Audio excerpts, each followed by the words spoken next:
ભારે વરસાદને લીધે સંપર્ક વિહોણા રહેતા ગ્રામ્ય વિસ્તારમાં વાહન વ્યવહાર શરૂ કરવા પ્રાથમિકતાના ધોરણે કાર્યવાહી કરવા સૂચન કરવામાં આવ્યું। ભારે વરસાદથી અસરગ્રસ્ત માણાવદર તાલુકાના અગ્રણીઓ સાથે કૃષિ અને જિલ્લા પ્રભારી મંત્રીની બેઠક।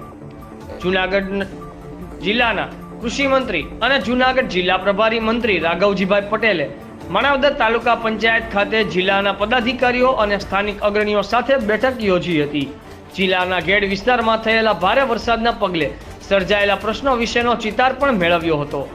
જિલ્લા પંચાયત પ્રમુખ હરેશભાઈ ઠુમર, ધારાસભ્ય અરવિંદભાઈ લાડાણી, જિલ્લા કલેક્ટર અનિલકુમાર રાણાવસિયા, જિલ્લા વિકાસ અધિકારી નીતિન સાંગવાન, મદદનીશ કલેક્ટર ઐશ્વર્યા દુબે સહિતના અધિકારીઓ પદાધિકારીઓની ઉપસ્થિતિમાં મંત્રીશ્રીએ માણાવદર તાલુકામાં અતિ ભારે થયેલા નુકસાનને પગલે નુકસાનનો ચિતાર મેળવ્યો હતો। આ સંદર્ભે રાઘવજીભાઈ પટેલે કહ્યું કે સંપર્ક વિહોણા રહેતા ગામડાઓમાં વાહન વ્યવહાર વહેલી તકે શરૂ થાય તે માટે પ્રાથમિકતા આપી ઝડપથી કાર્યવાહી કરવામાં આવશે। ખેડ વિસ્તારમાં પાણી ભરાવાના વર્ષો જૂના પ્રશ્નના નિરાકરણ માટે રાજ્ય સરકાર પણ કૃત નિશ્ચયી છે। મંત્રીએ ધોરણ 9 થી 14 વર્ષના બાળકોમાં ફેલાતા ચાંદીપુરા વાયરસ વિશે સ્થાનિક અગ્રણીઓને સચેત કરી કાળજી લેવા અનુરોધ કર્યો હતો। ખાસ કરીને તેમણે કાચા માટીના ઘરોમાં વિશેષ કાળજી લેવા પણ જણાવ્યું હતું।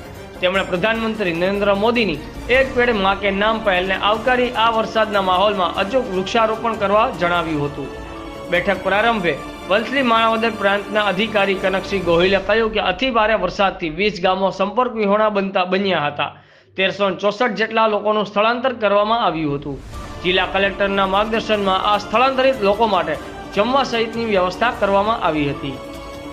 કેમેરામેન રાવલિયા મધુ સાથે રિપોર્ટર જગદીશભાઈ યાદવ, ઇન્કલાબ ન્યૂઝ, જૂનાગઢ।